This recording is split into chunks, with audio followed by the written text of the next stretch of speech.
¿Se oye? Sí. Bueno, pues nada, muy buenas tardes. Muchas gracias por su asistencia a este coloquio que vamos a celebrar.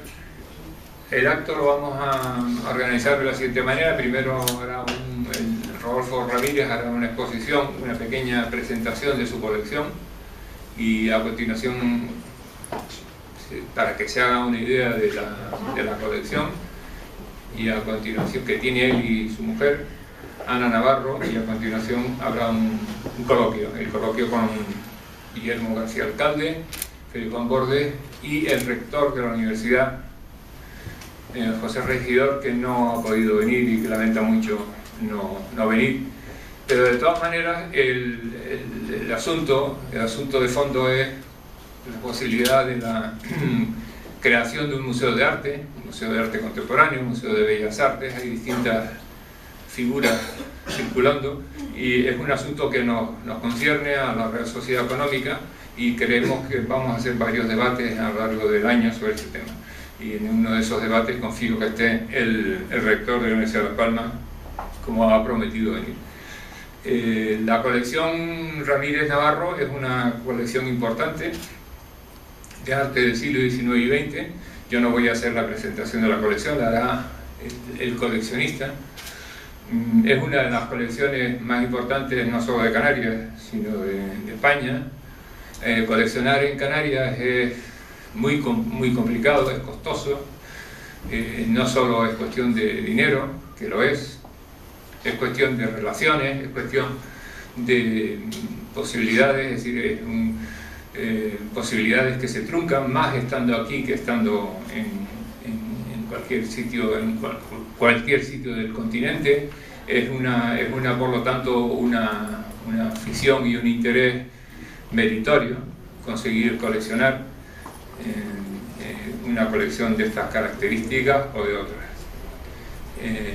Por lo tanto, yo creo que no se valora suficientemente en Canarias las colecciones de arte, porque hay una cultura deficiente en este tipo de asuntos, y creemos que hacemos un servicio público haciendo un debate sobre una colección y sobre su relación con un posible museo de arte en Las Palmas de Gran Canaria. Y a continuación ya pues pasa a Rodolfo Ramírez, empezará a hacer la presentación y nosotros nos sentamos para ver la presentación de imágenes.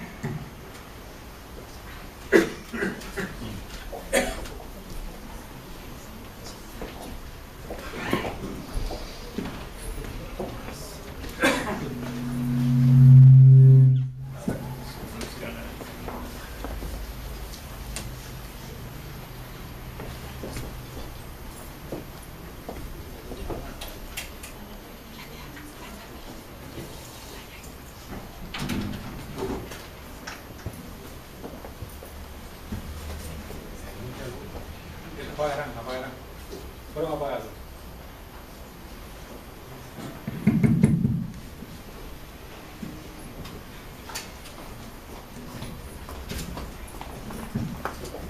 Acá, ¿no? Muy pegado al micrófono. Sí. Ante todo, quisiera darle las gracias al presidente de la Real Sociedad Económica de Amigos del País por elegir mi colección como primer punto en ese ciclo que él sobre la cultura tiene planeado realizar. El planteamiento es que quiénes somos y qué hacemos aquí. Nosotros, tanto Ana como yo, desde muchos años, yo diría que aproximadamente más de 40 años, 50 años, empezamos a coleccionar. Yo creo que uno de los puntos que nos unió muchísimo desde novio era el arte, la pasión por el arte. Y eso ha hecho que tengamos una colección que se escapa a todo nivel. Es decir, hoy, si nosotros quisiéramos hacer esa colección, no la podríamos hacer. Por tanto, pensamos ambos que es una colección que la tiene que disfrutar el pueblo canario, no nosotros dos y ya está, y mis hijos, sino que de alguna forma tendría que estar ubicada en un lugar para así disfrute del ciudadano, del turista, del estudiante, de cualquier persona que le pueda interesar. Por eso, y sin mucho más preámbulos, voy a empezar a ver cuadros, algunos cuadros que en este caso ha sido elegido por Diana Fernández Romero, que es la conservadora de mi colección, y que próximamente va a ser una gran exposición sobre ella, y la que he realizado y ha escogido el cuadro, salvo uno lo he escogido yo. Entonces, si me haces el favor, empezamos.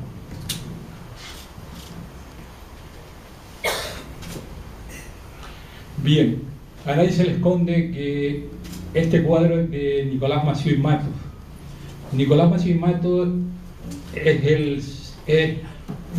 forma parte de una saga de pintores canarios, donde el primero era Ponce de León, a continuación Nicolás Massieu Falcón, a continuación Nicolás Massieu y Matos, y por último Lola Massieu, que todos conocemos, Lola Massieu Verdugo.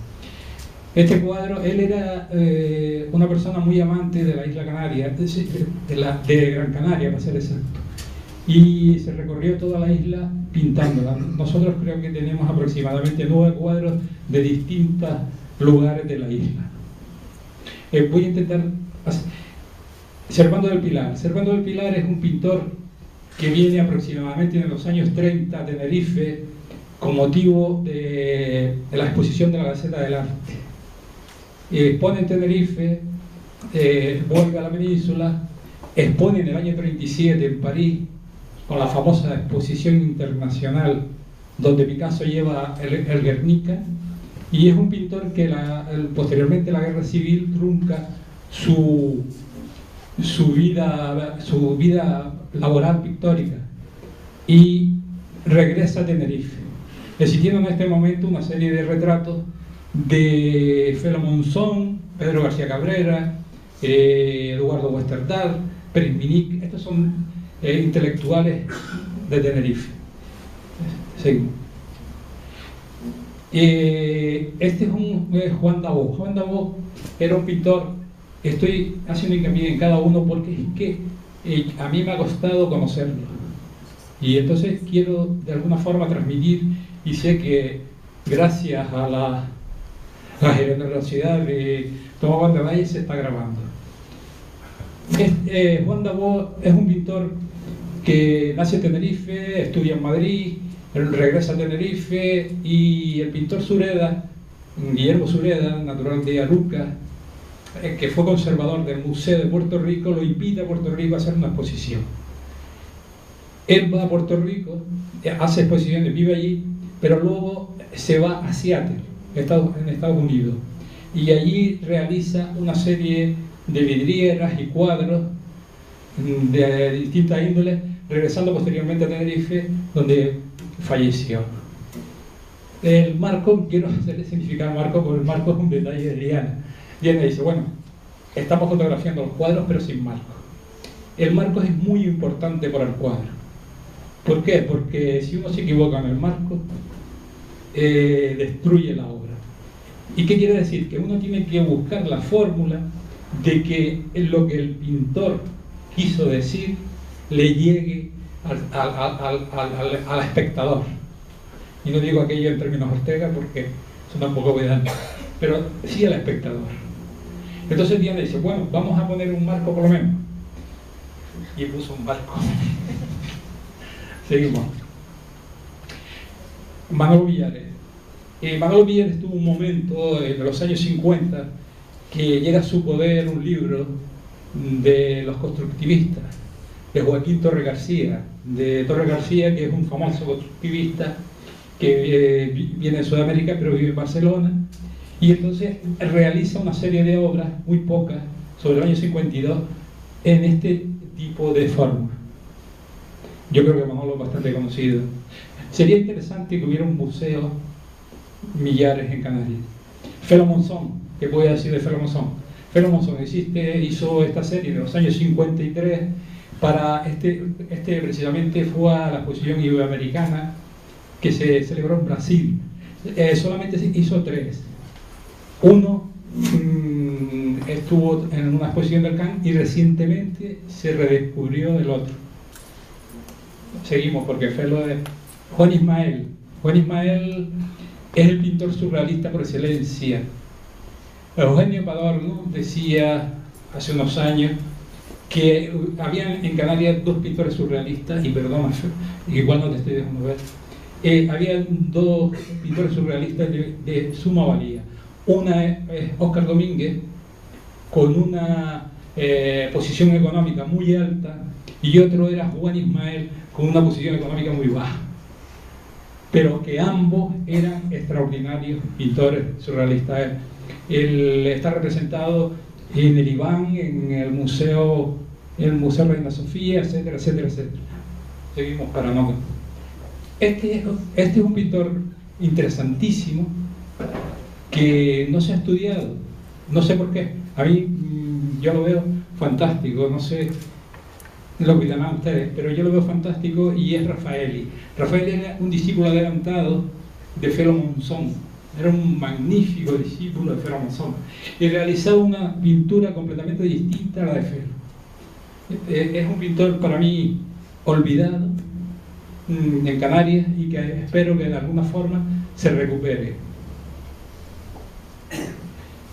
Yo creo que es de los pocos cuadros de Antonio Padrón, que esto es del año 57 creo, que existe con la cabeza triangular. Yo he tardado más de 20 años en conseguir un cuadro de Antonio Padrón, porque todo lo que encontraba tengo de otro tipo, puedo tener unos 7, pero no la famosa mujer con las cabras picasianas, porque son unas cabras picasianas completamente.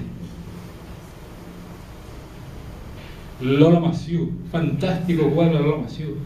Lola Massieu tiene, para mí, hace una magnífica abstracción, y tiene una anécdota del año 62 que, al estar el vicepresidente de los artistas audiovisuales, lo quiero contar.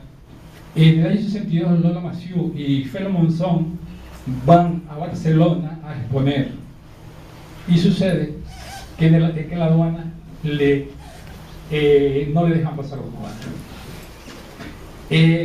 Afortunadamente en ese momento había un gobernador civil canario que pudo influir para que ellos pudieran exponer en Barcelona, y expusieron en Barcelona.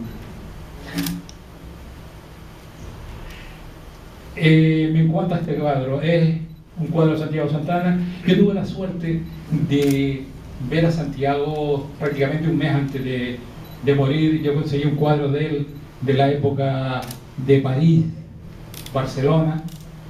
Él estuvo becado en Barcelona y luego en París, y hizo unas cosas un poco parisinas, y lo llamé por teléfono y me dijo: vente y tráemelo.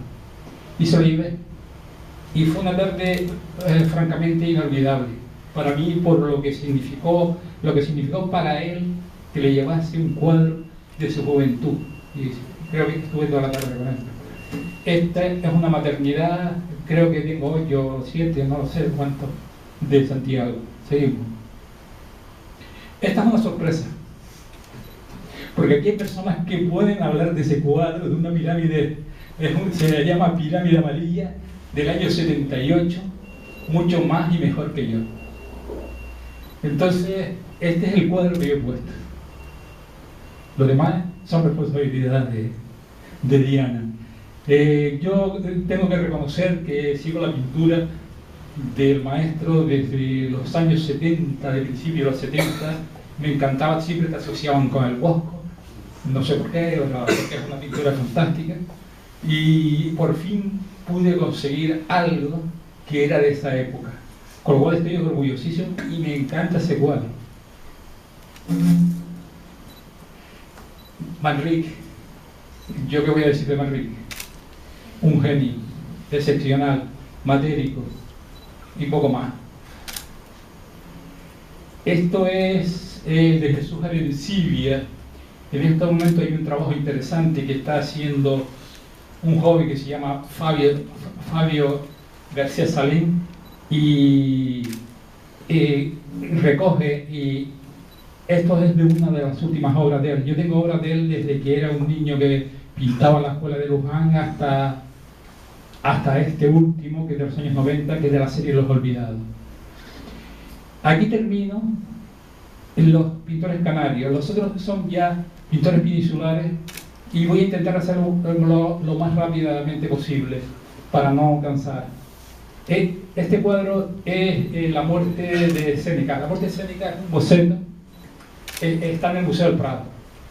Este cuadro, solo existen 2 bocetos de ese fantástico cuadro que fue Premio Nacional de 1871 y en Bruselas de la Internacional de 1872 o algo así. Y pude conseguir a través de los nietos o los bisnietos de este señor toda una serie de cuadros de Manuel Domínguez Sánchez. Seguimos porque si no, esto es totalmente modernista. Julio Moisés. Y voy a seguir este es un cuadro interesantísimo. Este señor era Ángel Planel. Ángel Planel tiene un museo en Cadaqués. Era muy amigo de Salvador Dalí y por tanto expuso mucho con él. Por diferencias ideológicas en 1940 pierden las relaciones y este señor deja de pintar surrealismo y no vuelve hasta prácticamente cerca de los 70 a pintar surrealismo.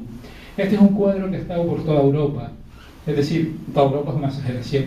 Ha estado en Suiza, ha estado en Italia, ha estado en Madrid, en Reina Sofía, ha estado en una serie de países porque la comisaria de la exposición de surrealistas españoles, Lucía García de Carpi, sabía que yo tenía 3 cuadros de este señor y coincidimos, se lo enseñé y se lo llevó a Madrid y lo tuvo prácticamente un año fuera. Esta es la buena época de Manolo Viola. De los años 60, como ustedes saben, perteneció al Paso, fue compañero de Manolo Millares y de todos los demás artistas que conformaban el grupo El Paso. Planel. Para mí es interesante ese cuadro por una razón. Planel. Granel era el anterior. Gracias. La parte de Navarro me ayuda mucho. Sin Navarro no hubiera sido posible la colección, hay que decirlo. Este señor se exilió porque en la guerra civil se fue, creo que a Puerto Rico, vivió en Puerto Rico, luego a Estados Unidos. Yo tuve la suerte de conocerlo en Madrid y hablar con él en varias ocasiones, y me comentaba que este dibujo lo había pintado él cuando regresó a España de su exilio en el año 77, porque el Colegio de Arquitectos de Tenerife le hizo una exposición sobre su pintura surrealista. Seguimos. Tapi, seguimos. Tira, seguimos. Ahora vienen pintores extranjeros. Verán que hay pintores del 19, como es Guglianetti, es un pintor que está en distintos museos. Este es el resguardo predilecto de Ana. La foto no la hace justicia porque tiene unos colores fantásticos. Seguimos. Este es un cuadro de Henri Gerard, un pintor francés, está en el Museo de Burdeos. Seguimos.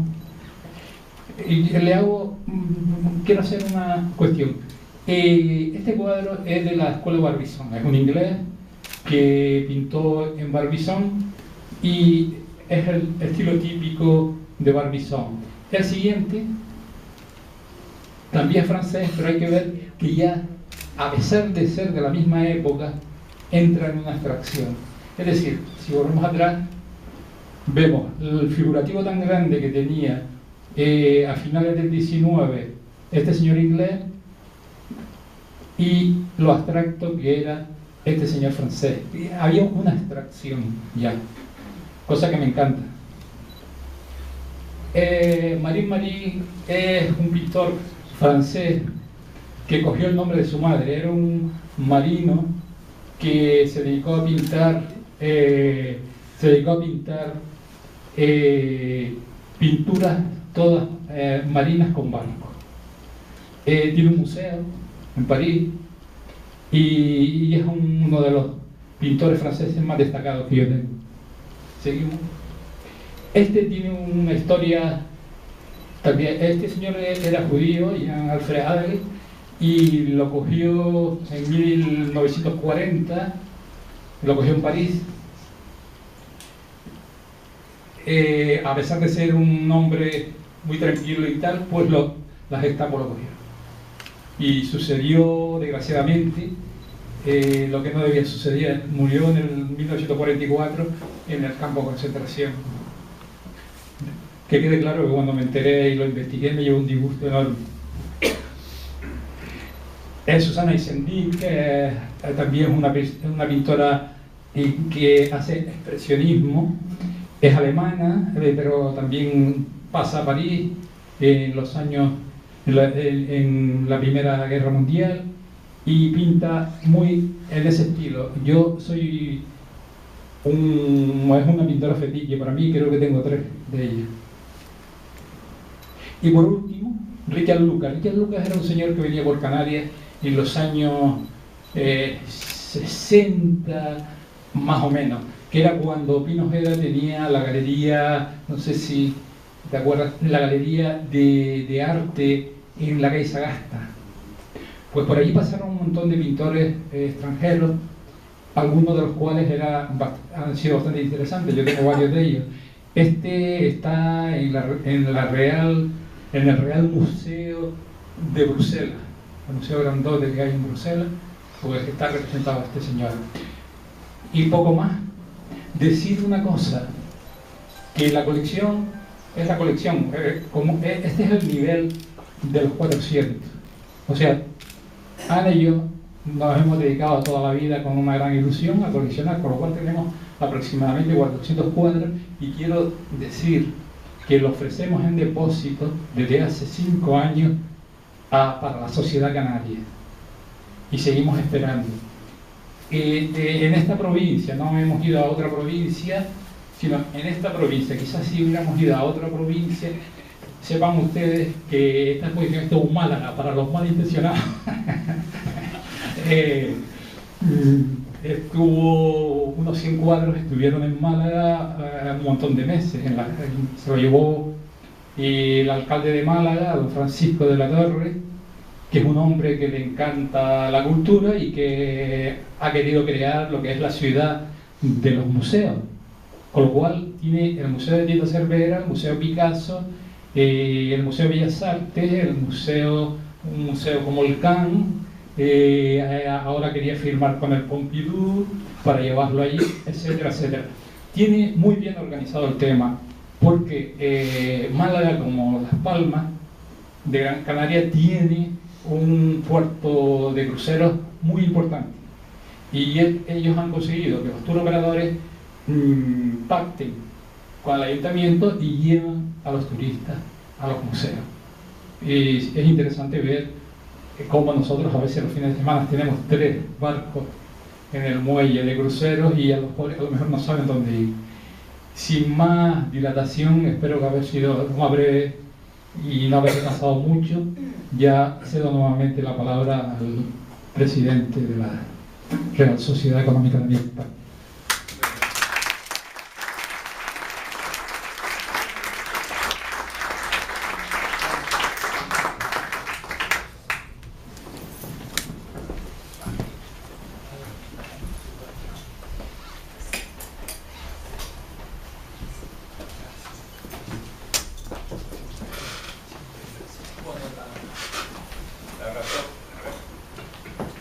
La razón última de haber invitado a Rodolfo y a Ana era para poder ver buenos cuadros en la Económica y sin desmerecer lo que ya está.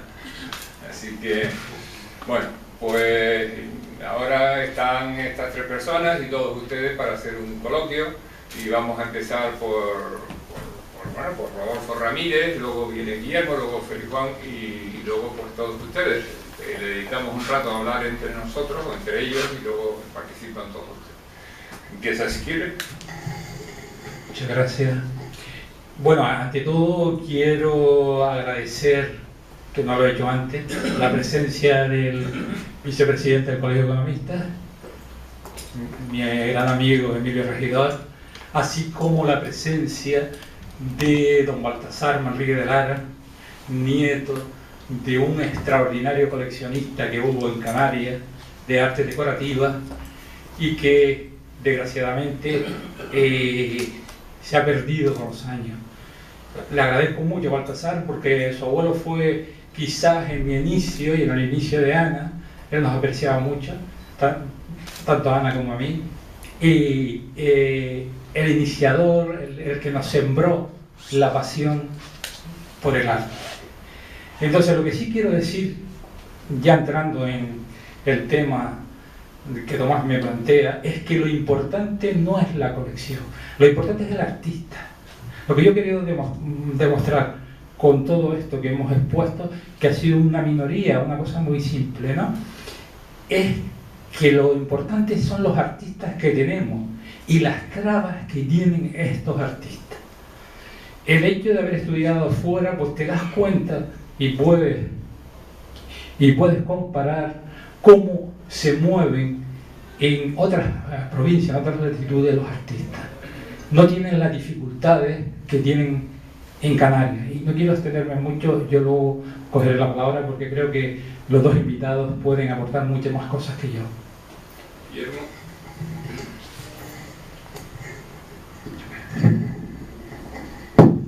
Buenas noches. Llevo muchos años escribiendo artículos, incluso editoriales, sobre la necesidad de un museo de Bellas Artes en Las Palmas de Gran Canaria. En realidad, esta es una necesidad para mí verdaderamente sensible y creo que para todos los conciudadanos. Entonces, si me lo permiten, yo voy a leer unas pequeñas reflexiones, y digo leer porque mi instrumento expresivo no es el habla, sino la escritura. Voy a leer un resumen de esas ideas que yo he ido exponiendo a lo largo del tiempo. Y es que nunca entendí que Las Palmas de Gran Canaria no tenga un museo de Bellas Artes, siendo estas tan ricas en la historia pasada y reciente de la ciudad y de las islas en general. En cambio, se han hecho museos, como el de las ciencias, sin tradición en Canarias y convertidos por el uso en parques temáticos con juguetes caros. No es posible facilitar al visitante el conocimiento de una colección permanente que informe de las artes visuales desarrolladas en las islas. El que busca ese conocimiento debe recorrer numerosos espacios si desea o necesita una visión de conjunto. Pero ocurre que los nativos y residentes tienen que hacer análogos recorridos. Las piezas que existen, y pueden verse algunas muy importantes, como muchas de las que hemos visto en esta breve resumen de la colección Ramírez Navarro, son en su gran mayoría de titularidad pública. Están dispersas en dependencias oficiales o almacenadas fuera de la vista de todos. Las que son de propiedad privada también permanecen ocultas al conocimiento general, salvo en casos como el de esta colección, que alguna vez ha mostrado su potencia en galerías de arte, y va a seguir haciéndolo por lo que nos anunciaba Rodolfo.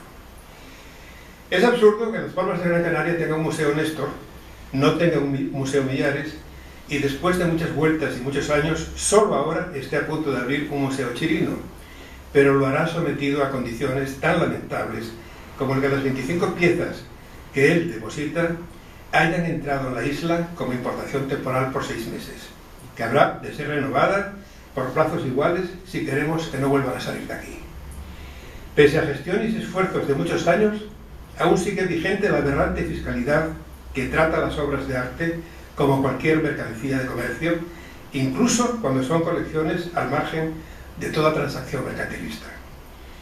Esa fiscalidad, que tanto nos desprestigia en las áreas europeas de la cultura, ha disuadido a otros coleccionistas cuando quisieron ofertar a la ciudad para su exhibición permanente obras pictóricas de primerísima importancia.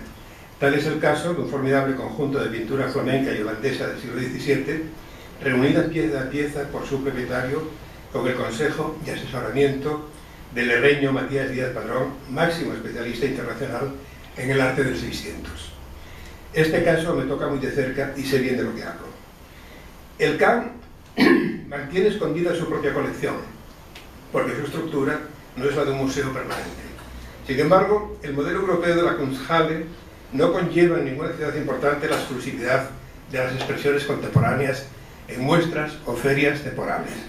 Al contrario, todas ellas, sin excepción, mantienen museos de bellas artes que son cita obligada de residentes y visitantes, así como centros dinámicos para la investigación, el estudio y la crítica. A veces salen a la luz selecciones, monográficas o no, de los tesoros relegados en los sótanos. Pero esto depende de la buena práctica de instituciones como el Cabildo de Gran Canaria, ahora implicado en el objetivo de hacer visible en toda su potencia la creación artística canaria. La parte restaurada del viejo Hospital de San Martín ha sido desde su apertura el espacio de grandes antológicas canarias, siguiendo el ejemplo de la primera etapa del CAM, fundado y dirigido por Martín Chirino, tan atento a la última obra mundial como a la puesta en valor de la plástica insular. La espléndida muestra del escultor Plácido Fleitas, expuesta ahora en San Martín, íntegramente formada con los fondos del Cabildo, ya estuvo hace 10 años en el CAM. Pero estas iniciativas no deberían depender de la sensibilidad de los equipos políticos, hoy, por fortuna, muy positiva por la voluntad personal de Larry Álvarez, sino constituirse en patrimonio compartido para siempre por su presencia museística. Las colecciones privadas que conozco, algunas con piezas maestras, no solo creadas en Canarias, sino debidas a nombres universales, salen a veces a la luz, como es el caso de la de Rodolfo Ramírez y su esposa, o ceden piezas individuales para distintas celebraciones y por muy escaso tiempo. No es oportuno citar nombres de propietarios, pero estoy hablando de grandes pinturas del Greco, Diego Rivera, Valdés Leal, Murillo, Rubens e incluso Rembrandt, y de pintores más próximos en el tiempo, como Zuloaga, Picasso, Warhol, Lichtenstein. Cuando lo refiero en alguna conversación, observo sobre todo incredulidad. Quienes no tienen noticia de esos tesoros no pueden entender que estén en la isla vedados a la contemplación de todos.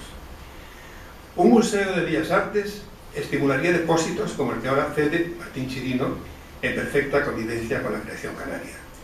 Los criterios museológicos son muy diversos y lo que tiene valor incontestable es en todos los casos la calidad de la obra mostrada. La carencia de ese espacio priva a las obras de Gran Canaria del prestigio de los puntos focales de cultura que integran en todo el mundo rutas de visita y de estudio tan atractivas para el turismo como para los especialistas. El masivo turismo que llega a la isla sería idóneo e inmediato propagador de la buena nueva y los estudiosos harían el resto, lo cual, unido a sus factores formativos y educativos de la accesibilidad, conformaría un proyecto trascendente. Repito, que siendo tan factible y estando tan a la mano, su inexistencia debería engendrar una conciencia de culpa en quienes tienen la responsabilidad de facilitarlo. Las colecciones antropológicas y en parte arqueológicas del Museo Canario, el arte sacro del diocesano, el muy brillante de Néstor, el que dentro de unos días se sumará el de Chirino, y yacimientos tan extraordinarios como el de la Cueva Pintada de Galdar, forman un conjunto muy significativo, pero son insuficientes sin la oferta de un museo omnicomprensivo de las artes visuales. La facilidad que yo pueda disfrutar por la amistad o la generosidad de los coleccionistas y los responsables de los organismos no alivia el sentimiento de ausencia que despierta en mí la privación del uso y el disfrute general.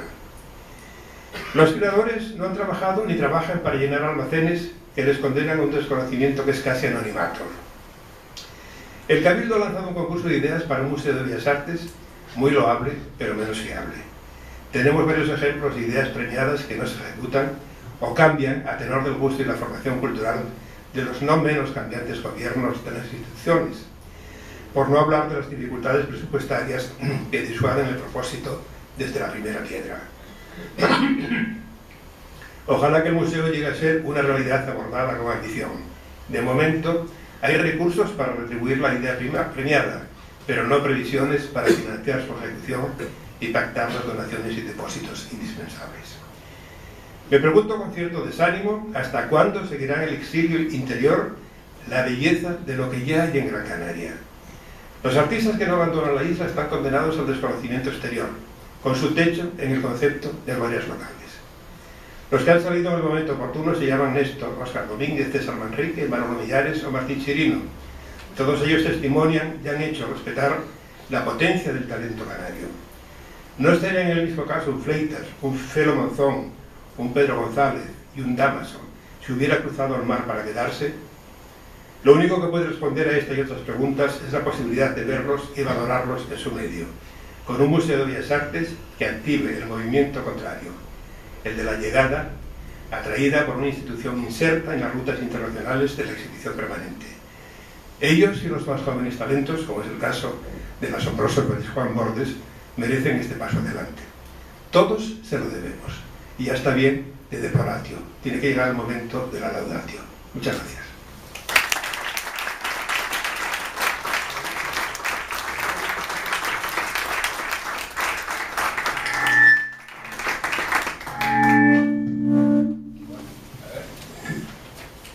Pues, si arreglamos esto, porque si no va a ser esto.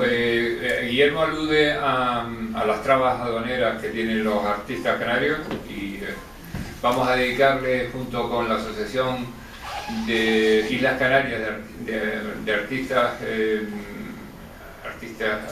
visuales, ASOClub y el Centro UNESCO y la Real Sociedad Económica, vamos a hacer una serie de actos en la segunda mitad de marzo y en abril. Y a continuación Félix Juan Bordes tiene la palabra. Bueno, si conseguimos... Buenas tardes a todos y mi agradecimiento por esa generosa disposición para regalar toda una vida al pueblo canario. Yo recuerdo, por lo menos lo recordamos todos, cuando José Jorge Orama pintaba desde su encierro médico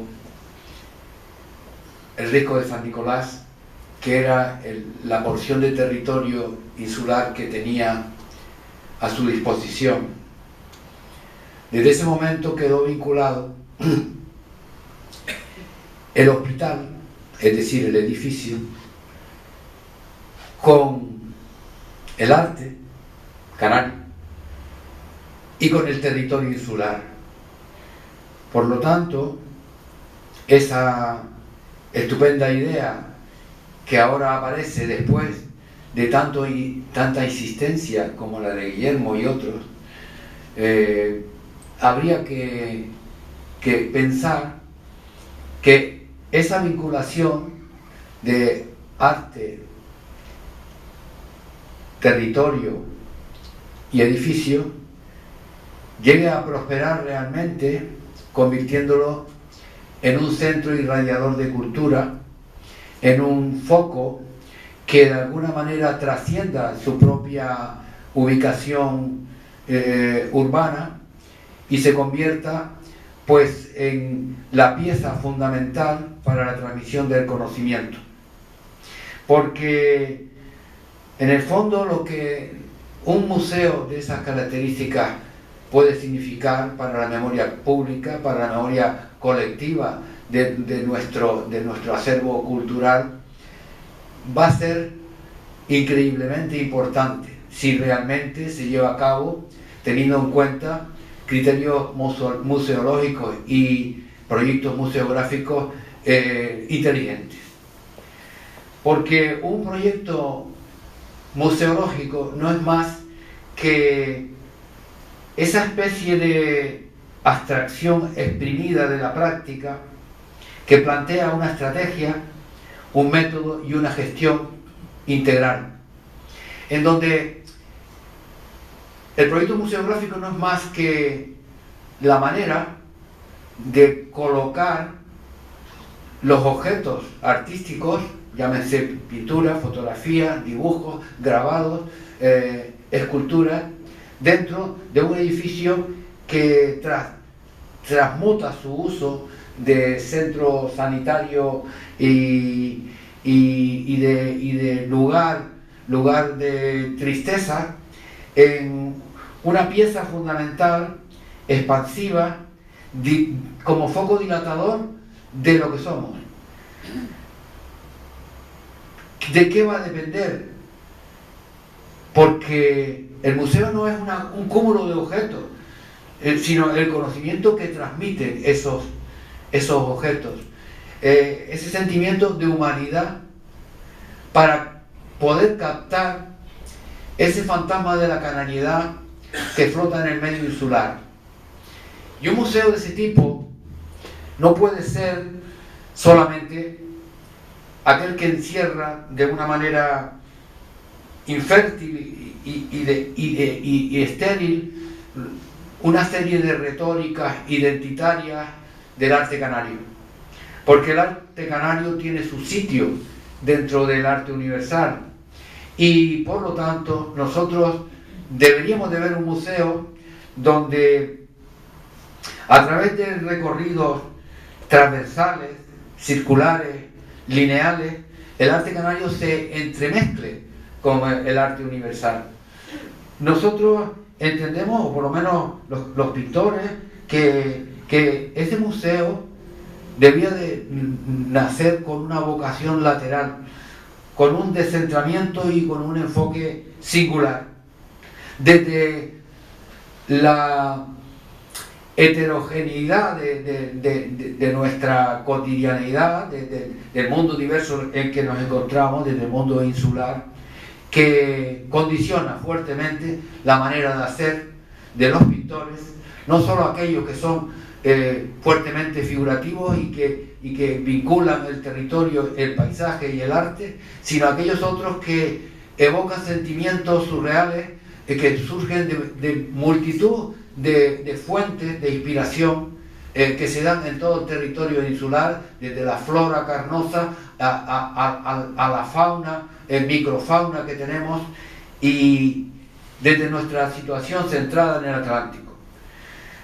Está claro que la relación memoria pública, colectiva, insularidad y territorio tiene que estar muy bien imbricado en nuestro nuevo museo, porque si no, vamos a perder esa especie de sentimiento de humanidad que debía de transmitir como centro difusor de la cultura el nuevo museo.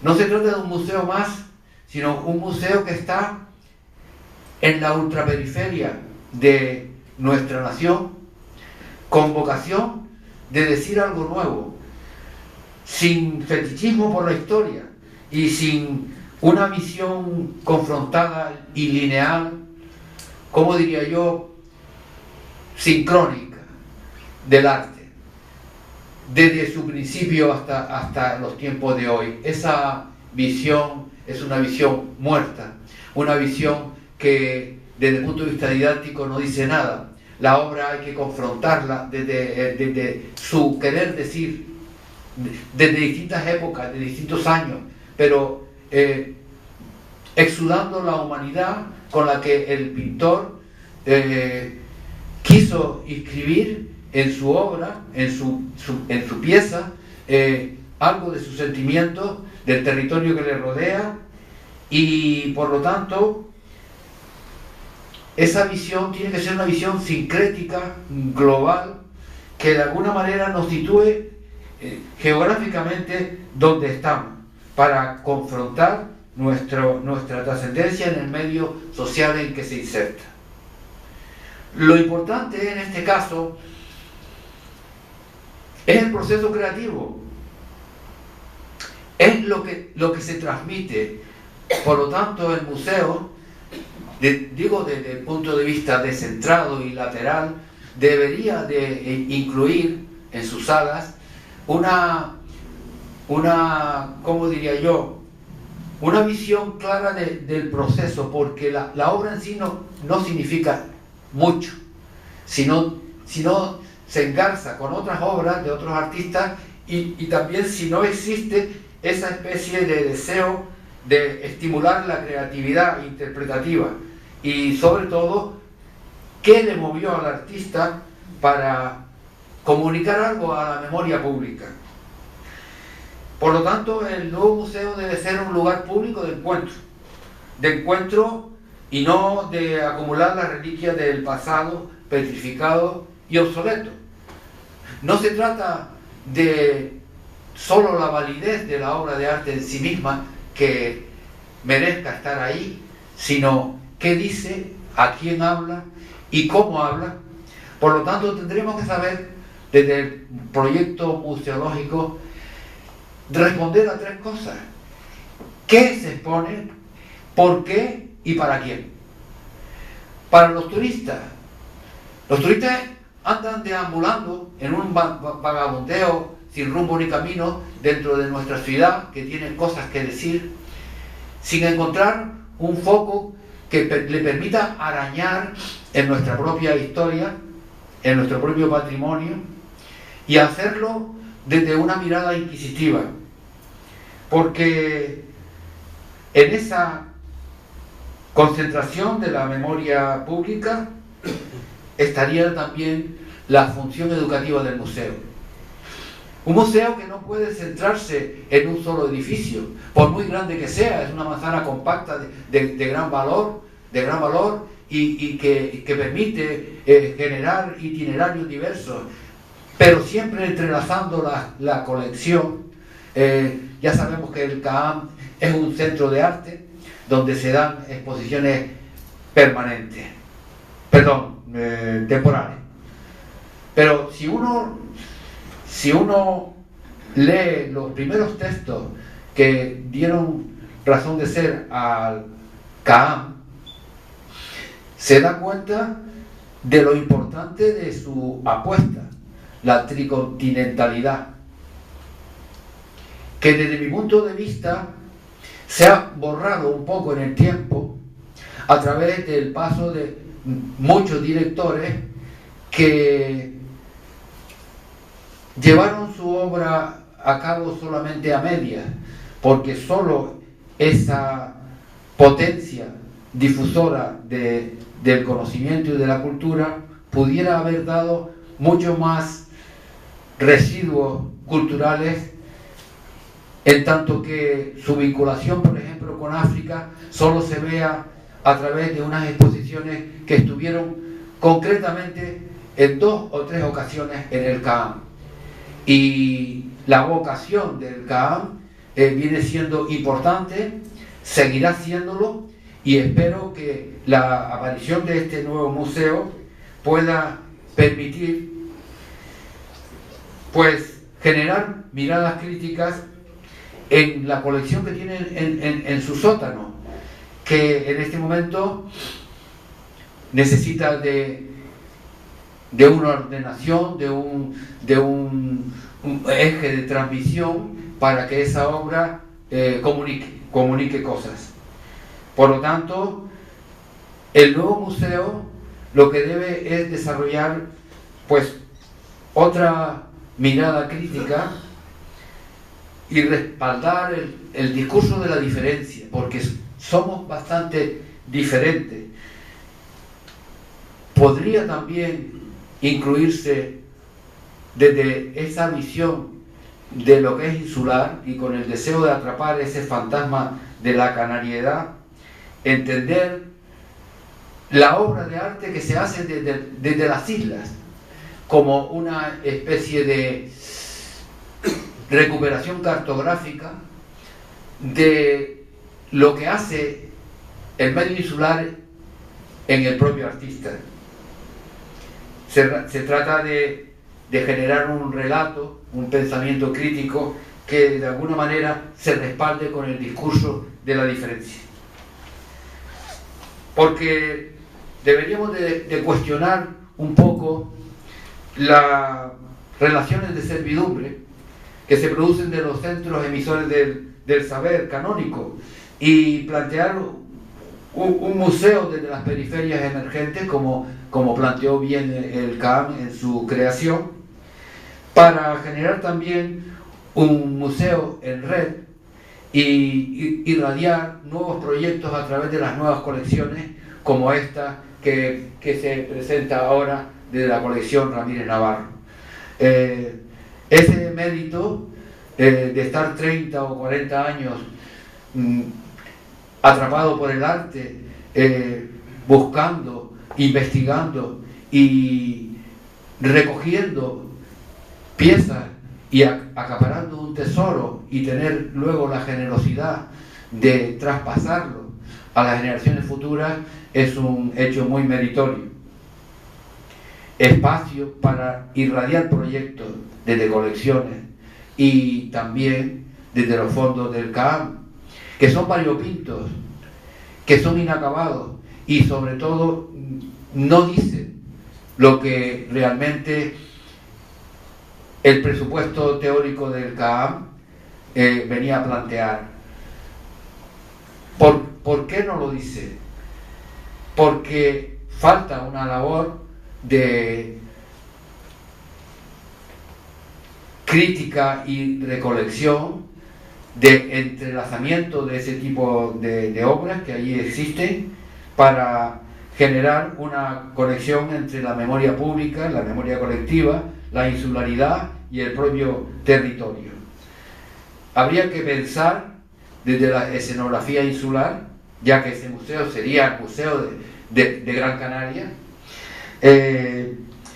¿cuál sería el significado del proceso creativo que se puede dar en la isla para transmitir desde un sentimiento de humanidad el conocimiento, y para producir una visión asincrética y también sincrética y asincrónica, para mover la obra trascendiendo su época, para poderla confrontar y generar proyectos museográficos que valgan la pena leer, porque no es solo el cúmulo de obras. Cada artista tiene la capacidad de transmitir sentimientos importantes a través de su propia obra, comunicando sus sentimientos a la memoria pública. Así, de esa manera, se estimularía la creatividad interpretativa que permitiría generar el nuevo museo como lugar público de encuentro y radiador en todo el territorio de múltiples estímulos que se pueden dar en la idea de descentralización. Claro que también existe hoy una gran dificultad por el discurso diverso que determinados actividades artísticas se están dando desde la Regenta, desde el Museo Canario, desde el mismo Centro San Martín y desde el CAAM, sin lograr una interrelación entre todos ellos, incluso generando confusiones y distintas competencias que se entrecruzan. Por lo tanto, habría que buscar una afluencia para estimular esa creatividad que existe en la isla, en los artistas de la isla, y no dejar el museo como un lugar público, como reliquia del pasado, como algo petrificado y obsoleto, sino fomentar la función educativa del propio museo. No sé, solamente querría decir que no se trata ahora de ir desde lo local a la cuestión más universal del arte, pero precisamente lo local habla de diferencias, de singularidades, de manera de estar en el mundo, de estar de pie en el mundo, y de comunicarse con el colectivo que hace la historia de la isla. No sé qué decir más, pero para ello creo que la idea de descentramiento, generar otro museo, otra mirada crítica, sería lo importante. Respaldar y reforzar el discurso de la diferencia desde un relato del pensamiento crítico.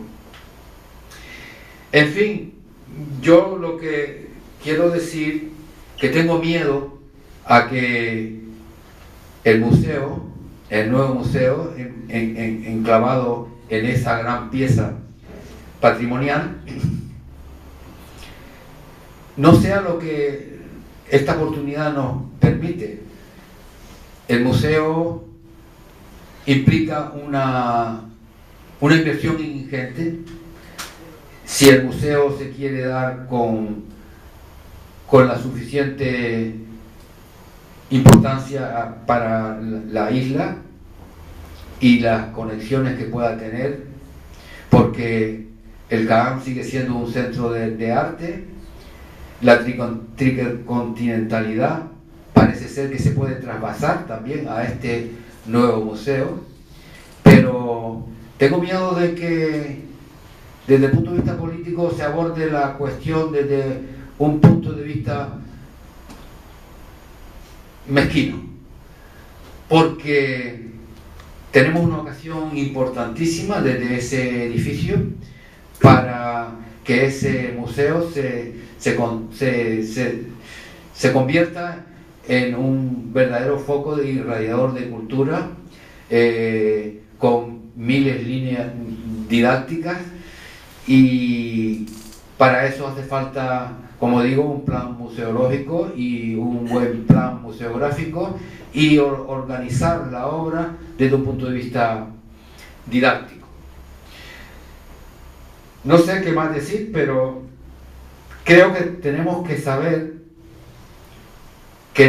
cuál es nuestra identidad, que somos una periferia emergente en la historia del arte, que se debería de ubicar no desde una visión mezquina localista, sino desde lo local, ir a lo global y a lo universal, desde ese fantasma que flota, ese fantasma de la canariedad que está ahí y que se puede atrapar para canalizar la visión esquinada, rica y artista, de los artistas que viven aquí y que se encuentran verdaderamente marginados, aislados, por lo que ya dijo Guillermo, nuestra posibilidad de salir de las fronteras insulares es difícil. Tenemos problemas fiscales, problemas de aduanas, y bueno, también esta es una ocasión para decir, bueno, pues nos retrotraemos a nuestro territorio. Desde la insularidad hay 1000 visiones distintas de nuestro paisaje, tanto las internas, las surreales, como aquellas que de alguna manera se generan desde una mirada borrosa, y esta es una ocasión que no podemos perder. Este museo, si no se puede hacer, mejor dejarlo, pero si se hace, hay que hacerlo con unas miras muy ambiciosas.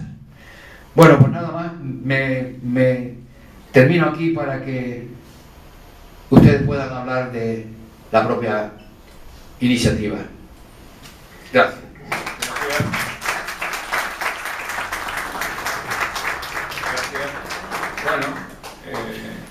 Bueno, se han dicho dos posiciones muy interesantes. Guillermo ha hecho un resumen rápido de las distintas iniciativas y de la necesidad de un museo de arte contemporáneo, de bellas artes.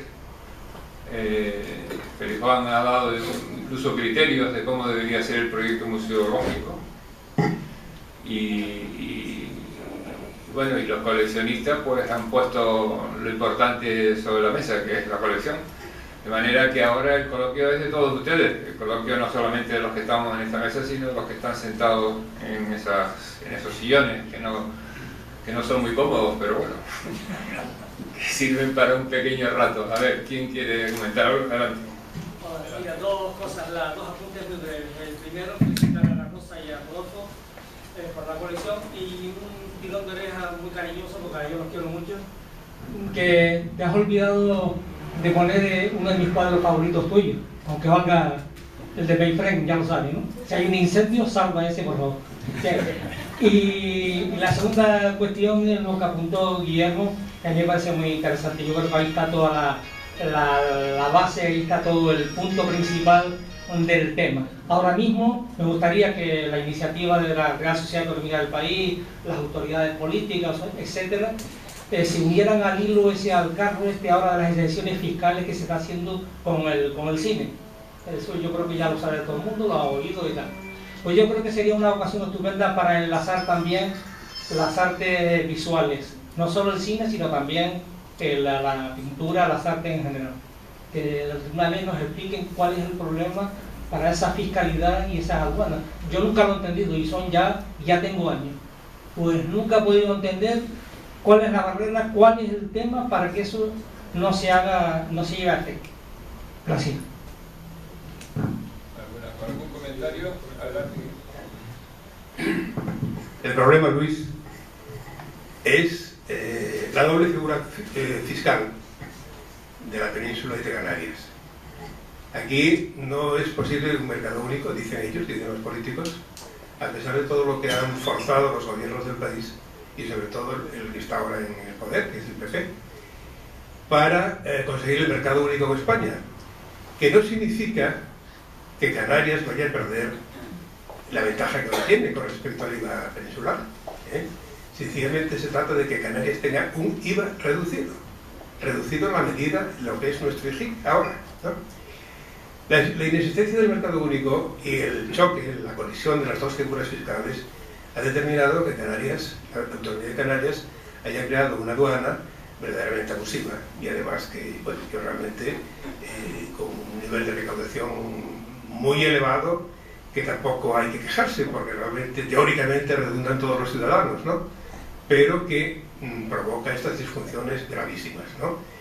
Y a mí me gustaría que Félix Juan, como vicepresidente de la Asociación de Artistas Visuales de Canarias, resumiese un poco todas las gestiones parlamentarias y políticas que se han hecho en este último año, que son interesantísimas y que creo que definitivamente pueden conducir a la caída de esa aduana.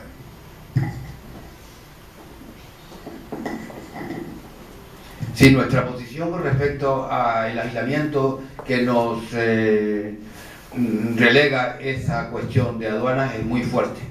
Llevamos hablando de esto, yo recuerdo que 40 años los artistas haciendo verdaderas maniobras y filigranas para poder llevar su obra. Su obra solamente tiene una importación temporal, hay que hacer una serie de trámites verdaderamente engorrosos. Y nosotros lo que estamos haciendo a través de nuestro presidente Leopoldo Emperador, pues una labor de interpelación en Bruselas a través de una serie de organismos y también en el gobierno de Canarias, que ha sido bastante permeable a esta cuestión, pero no llega a, de alguna manera, a establecer una estrategia propia para que este tema de la circulación de la obra en toda Europa se vea en igualdad de condiciones que el resto de la obra de artistas españoles.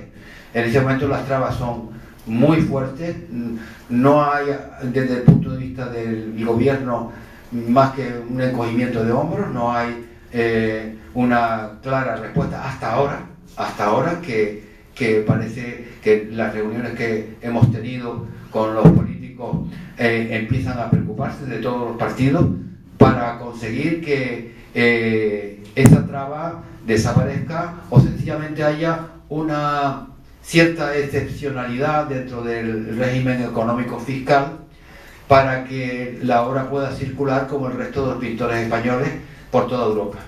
Y en eso estamos. Yo creo que ahora aparece el periodo de elecciones y hemos tenido varias reuniones con los políticos y parece que tienen voluntad de llevar eso a Bruselas como una interpelación para construir un documento y que haga operativa la transferencia y la libre circulación de la obra, porque el agravio comparativo es muy fuerte. Ahora vamos a hacer una pequeña exposición en Bruselas de carácter didáctico en donde se vea lo que cuesta desde Canarias llevar una obra, de las cargas fiscales que conlleva, de tal manera que desde Bruselas se vea esa exposición como un agravio comparativo importante para ver si podemos realmente eliminar esa traba que nos tiene a todos muy frustrados. Tengan en cuenta que las fronteras insulares son difíciles de romper y realmente estamos en una inferioridad de condiciones verdaderamente pasmosas para poder trasladar nuestra obra incluso a la península. Seguramente va a haber alguna otra pregunta sobre lo que se ha dicho sobre este tema y sobre lo anterior. ¿Alguna cuestión? Bueno, mientras tanto, yo quería comentar también algo de lo que se ha dicho, porque claro, no solamente la iniciativa del Cabildo, que es buena, que es convocar un concurso con un premio importante de 50.000 euros, en este momento un premio de 50.000 euros es muy importante para cualquier iniciativa, y en este caso es un proyecto arquitectónico. Según me dicen, no se trata del proyecto museológico, sino del proyecto arquitectónico en sí, lo cual es una crítica, ¿no? Porque queda como disminuido. Eso no es así exactamente, después te lo puedo decir. Vale, pues los complementan. Y bueno, ese es un aspecto importante. Luego, la iniciativa política que puede llevar a que un museo exista necesita mucha fuerza, necesita paso de distintos partidos por los gobiernos, porque no se hace de una tacada. Los gobiernos, ustedes saben que tienen siempre unos presupuestos limitados, y entonces se meten en una gran obra con un presupuesto que ningún particular lo haría. O sea, no puede poner una pequeña parte y luego el presupuesto se va creciendo de forma ilimitada y tarda años, y necesita por lo tanto una continuidad en la intención, en la voluntad política para poderlo realizar. Y claro, entonces estamos ante un cabildo que se mete en una obra de una dimensión importantísima que pudiera rondar los 500, los 600, los 700 millones de euros. Eso por lo menos es un cálculo muy grueso, ¿no? Pero quizá Félix Juan lo pueda complementar. Es decir, y en un edificio histórico de 12.000 metros cuadrados que creo que queda por reformar, rehabilitar, y entonces claro, es un asunto de mucha envergadura. Entonces claro, el escepticismo cunde. Es preferible hacerlo despacio a través de los años, pero no caer en la mezquindad. Ese museo cuesta muchísimo dinero. La ocasión es fundamental. También, como digo, el proyecto museográfico y antes el plan museológico, que es bastante diferente. En el plan museológico se establecen las estrategias, el cómo concentrar la praxis en unas cuestiones de método y de qué manera se va a gestionar ese museo, cuál va a ser el planteamiento del museo, cuál es la vocación del museo, y solo en llegar a eso no se hace a través de las colecciones, se hace a través de la política museológica.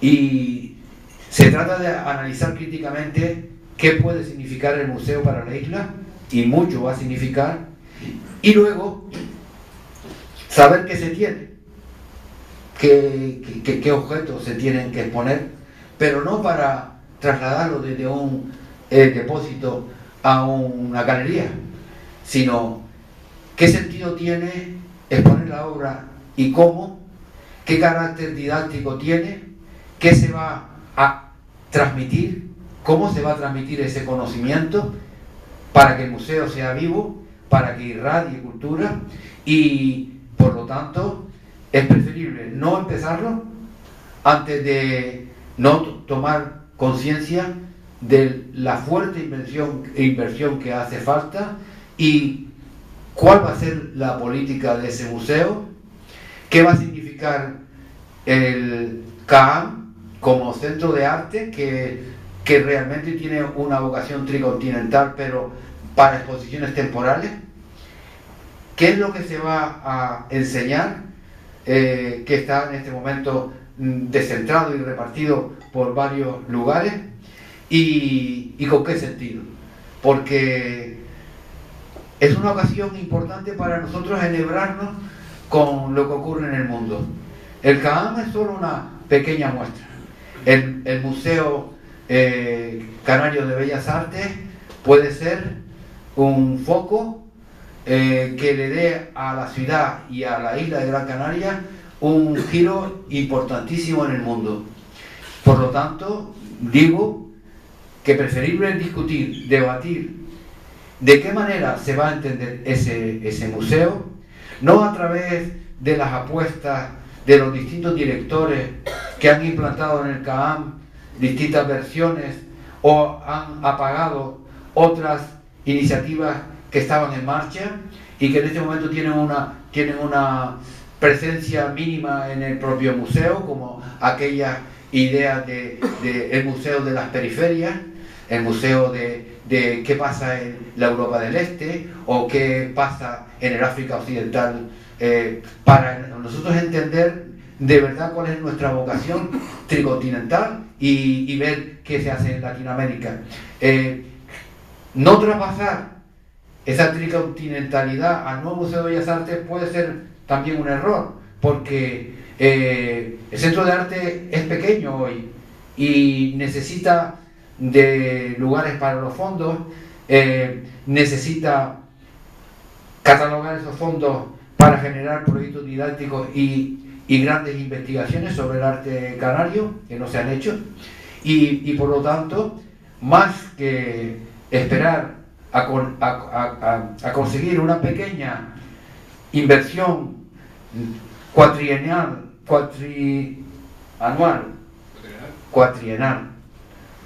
que cada partido político va a hacer, y con eso se contenta la iniciativa, porque esto va para más, va para algo muchísimo más importante para la isla de Gran Canaria y necesita una inversión fortísima.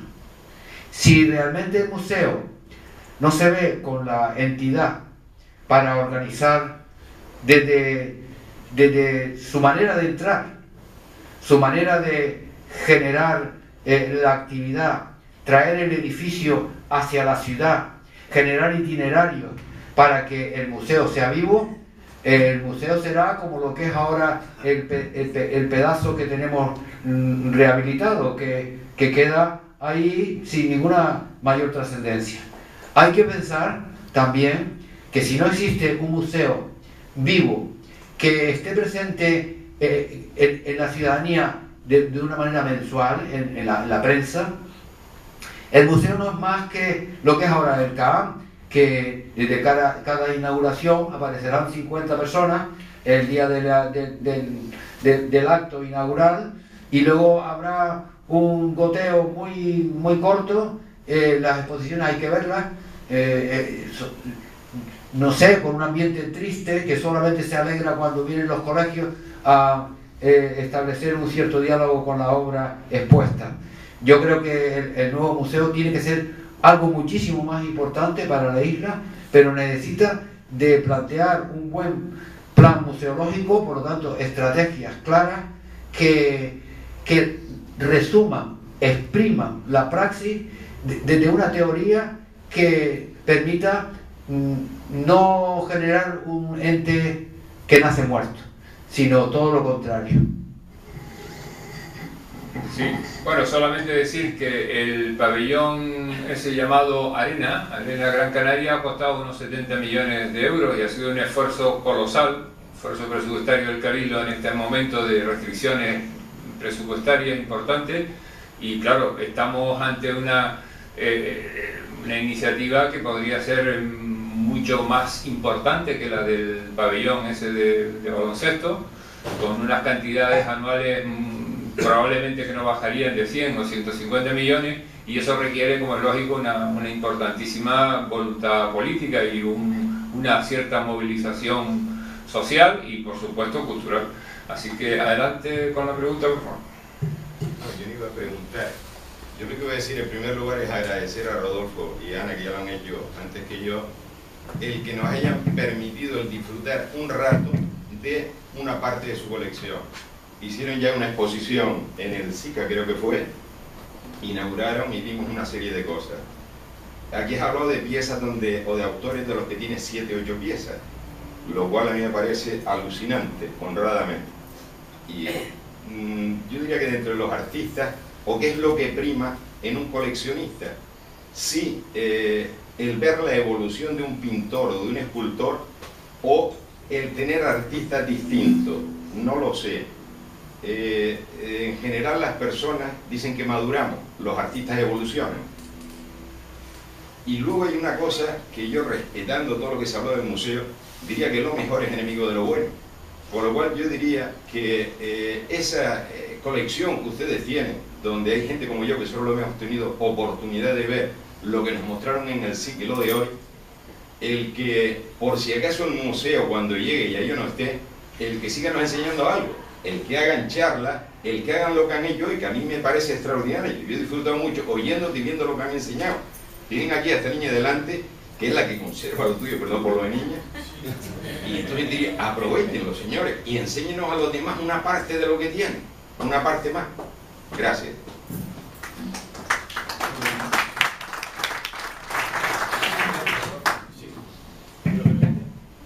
Señor Torres, como siempre, inteligentemente ha planteado diversas cuestiones.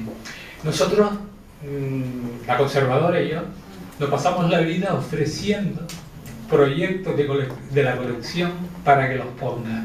Entre ellos, porque se me ocurre uno, ofrecimos hace poco un proyecto de Collage Massieu, que tengo 8 obras, y la pintura francesa, que tengo 100, por ejemplo, y no en vanidad, lo digo con toda humildad, pero simplemente que sería interesante para la sociedad canaria conocer al pintor en su momento en Francia, porque Golayo vivió en Francia, estudió en Inglaterra, luego pasó a Roma y luego estuvo más tiempo en Francia. Para mí su pintura tiene una gran influencia francesa y por tanto yo por ahí hicimos un proyecto y lo presentamos y hasta la fecha. Pero sí te quiero decir una cosa, hemos presentado un proyecto y gracias a la benevolencia del SICA, que ahora se llama la Fundación Caja de Ahorro, va a ser una exposición eminentemente didáctica que va desde 1870 a 1970. O sea, se han cogido esas dos fechas para de alguna forma enseñar a quien quiera verlo de forma didáctica y pedagógica, como muy bien ha dicho Félix Juan, de forma pedagógica y didáctica esa colección.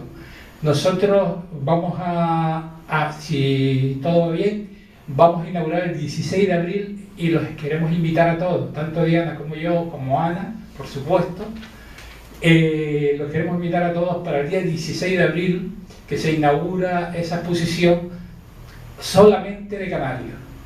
Es decir, puedes haber 80, 90 cuadros, pero solamente de Canarias, desde el siglo XIX, de 1875 en adelante hasta 1970 y pico aproximado. Enrique.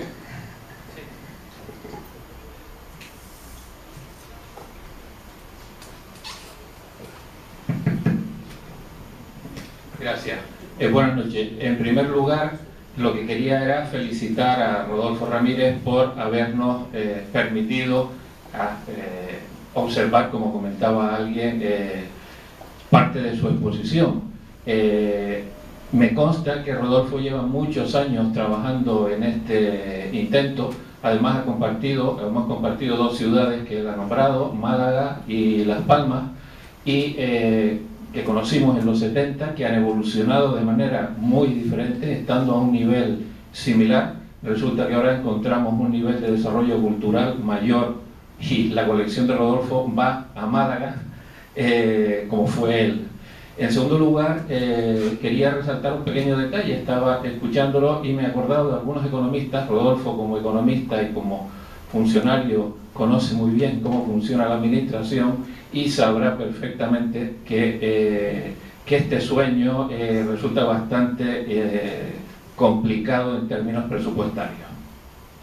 En cualquier caso, me recordaba a José Luis San Pedro, que evolucionó de la economía a la literatura, y tenemos a Rodolfo Ramírez, que evolucionó de la economía al arte. Dicho esto,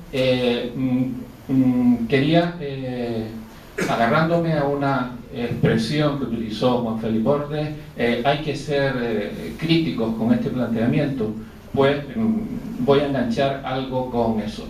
Y la crítica, el enfoque crítico es que yo tengo la impresión de que estamos permanentemente despreciando, insatisfechos con el papel de la administración pública, y después le exigimos de todo permanentemente. Sabiendo Rodolfo cómo funciona por su amplia y dilatada experiencia en este asunto, sabrá que, como decía, permítanme la expresión, no tiene ningún carácter ofensivo. Creo que era Jeremy Rifkin, en una frase dice: hay que estar muy dormido para creer en el sueño americano. Yo creo que hay que estar muy dormido para pensar que un volumen tan importante de recursos va a salir del sector público. Y en ese sentido, a lo que voy es que me sorprende. Vemos que hacemos un servicio público haciendo un debate sobre una colección y sobre su relación con un posible museo de arte en Las Palmas de Gran Canaria. Y a continuación ya pues pasa a Rodolfo Ramírez a empezar a hacer la presentación, y nosotros nos sentamos para ver la presentación de imágenes.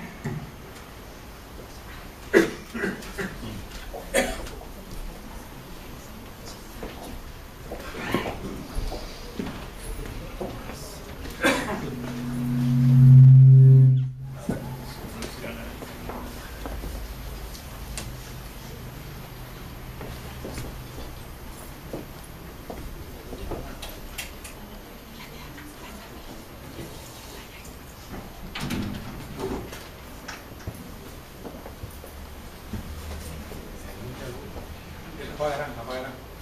Fueron apagados.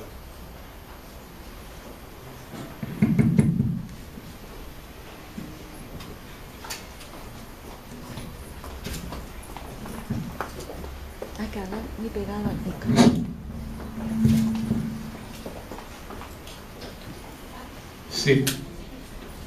Ante todo, quisiera darle las gracias al presidente de la Real Sociedad Económica de Amigos del País por elegir mi colección como primer punto en ese ciclo que él sobre la cultura tiene planeado realizar. El planteamiento es que quiénes somos y qué hacemos aquí. Nosotros, tanto Ana como yo, desde muchos años, yo diría que aproximadamente más de 40 años, 50 años, empezamos a coleccionar. Yo creo que uno de los puntos que nos unió muchísimo desde novios era el arte, la pasión por el arte. Y eso ha hecho que tengamos una colección que se escapa a todo nivel. Es decir, hoy, si nosotros quisiéramos hacer esa colección, no la podríamos hacer.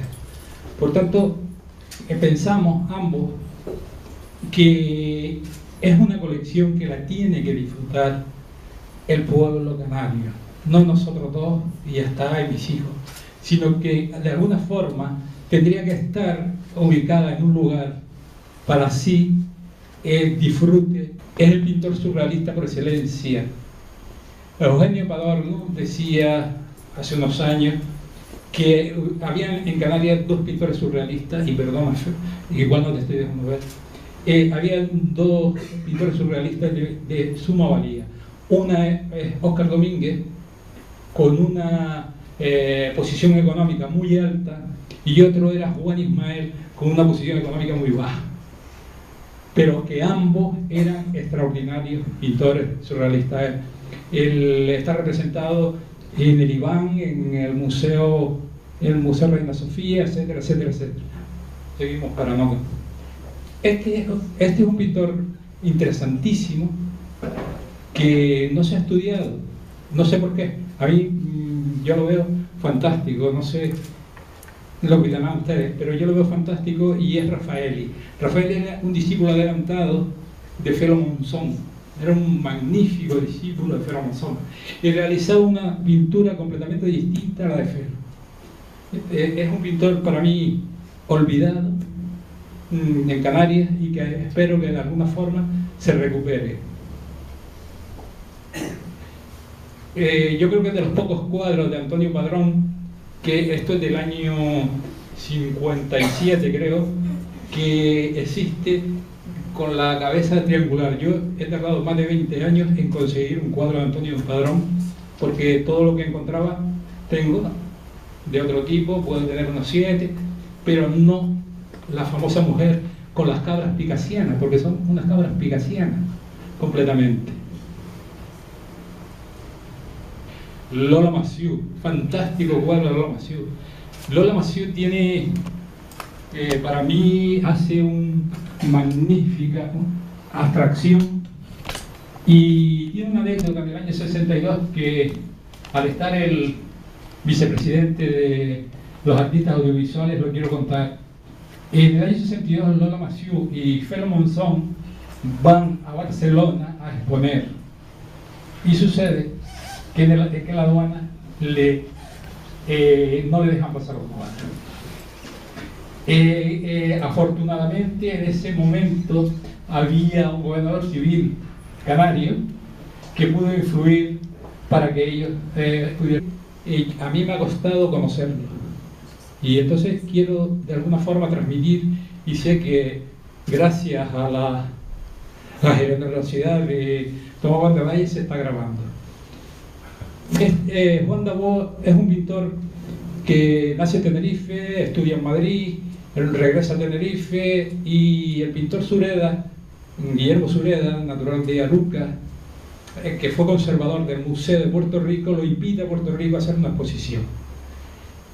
Él va a Puerto Rico, hace exposiciones, vive allí, pero luego se va a Seattle, en Estados Unidos, y allí realiza una serie de vidrieras y cuadros de distintas índoles, regresando posteriormente a Tenerife, donde falleció. El marco, quiero hacerle significar el marco, porque el marco es un detalle de Diana. Diana dice, bueno, estamos fotografiando los cuadros pero sin marco. El marco es muy importante para el cuadro. ¿Por qué? Porque si uno se equivoca en el marco, destruye la obra. ¿Y qué quiere decir? Que uno tiene que buscar la fórmula de que lo que el pintor quiso decir le llegue al espectador. Y no digo aquello en términos Ortega porque eso tampoco voy a dar, pero sí al espectador. Entonces Diana dice, bueno, vamos a poner un marco por lo menos.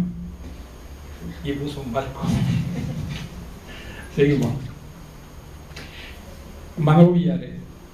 Manolo Villares tuvo un momento en los años 50 que llega a su poder un libro de los constructivistas, de Joaquín Torre García, que es un famoso constructivista que viene de Sudamérica pero vive en Barcelona, y entonces realiza una serie de obras, muy pocas, sobre el año 52, en este tipo de forma. Yo creo que Manolo es bastante conocido. Sería interesante que hubiera un museo Millares en Canarias. Felo Monzón, ¿qué voy a decir de Felo Monzón? Felo Monzón hizo esta serie de los años 53 para precisamente fue a la exposición iberoamericana que se celebró en Brasil. Solamente hizo 3. Uno estuvo en una exposición del CAN, y recientemente se redescubrió el otro. Seguimos porque Felo es Juan Ismael. Juan Ismael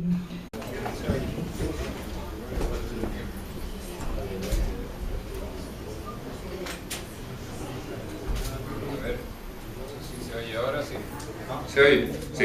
Bueno, pues nada, muy buenas tardes. Muchas gracias por su asistencia a este coloquio que vamos a celebrar.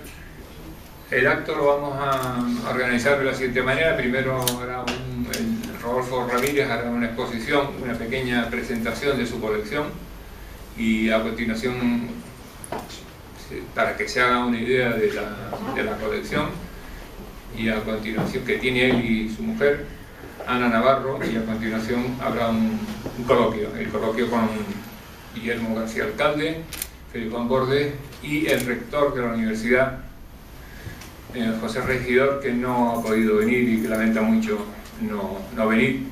Pero de todas maneras el asunto de fondo es la posibilidad de la creación de un museo de arte contemporáneo, un museo de bellas artes. Hay distintas figuras circulando y es un asunto que nos concierne a la Real Sociedad Económica, y creemos que vamos a hacer varios debates a lo largo del año sobre este tema. Y en uno de esos debates confío que esté el rector de la Universidad de Las Palmas, como ha prometido venir. La colección Ramírez Navarro es una colección importante de arte del siglo XIX y XX. Yo no voy a hacer la presentación de la colección, la hará el coleccionista. Es una de las colecciones más importantes no solo de Canarias, sino de España. Coleccionar en Canarias es muy complicado, es costoso.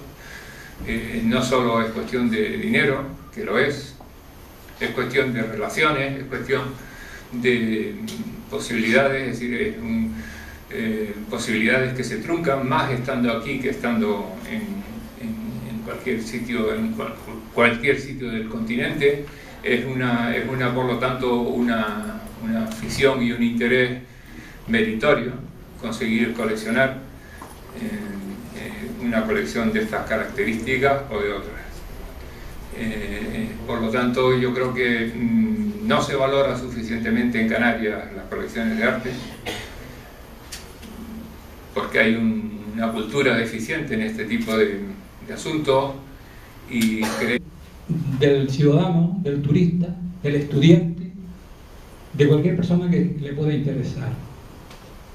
Por eso, y sin mucho más preámbulos, voy a empezar a ver cuadros, algunos cuadros que en este caso ha sido elegido por Diana Fernández Romero, que es la conservadora de mi colección, y que próximamente va a hacer una gran exposición sobre ella. Y la que he realizado y he escogido el cuadro, salvo uno lo he escogido yo. Entonces, si me haces el favor, empezamos.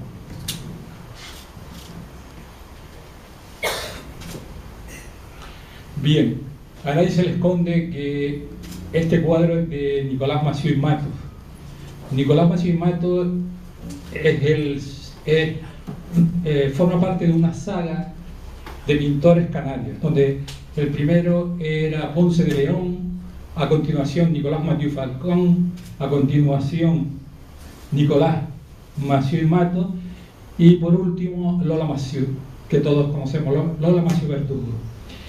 Este cuadro, él era una persona muy amante de la isla Canaria, de Gran Canaria para ser exacto, y se recorrió toda la isla pintándola. Nosotros creo que tenemos aproximadamente 9 cuadros de distintos lugares de la isla. Voy a intentar Servando del Pilar. Servando del Pilar es un pintor que viene aproximadamente en los años 30 a Tenerife con motivo de la exposición de la Gaceta del Arte. Expone en Tenerife, vuelve a la península, expone en el año 37 en París con la famosa exposición internacional donde Picasso lleva el Guernica, y es un pintor que posteriormente la Guerra Civil trunca su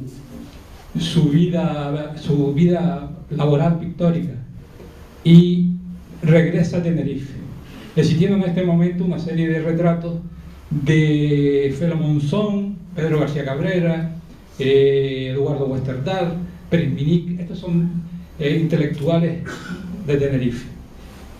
Seguimos. Este es Juan Dabó. Juan Dabó era un pintor. Estoy haciendo hincapié en cada uno porque es que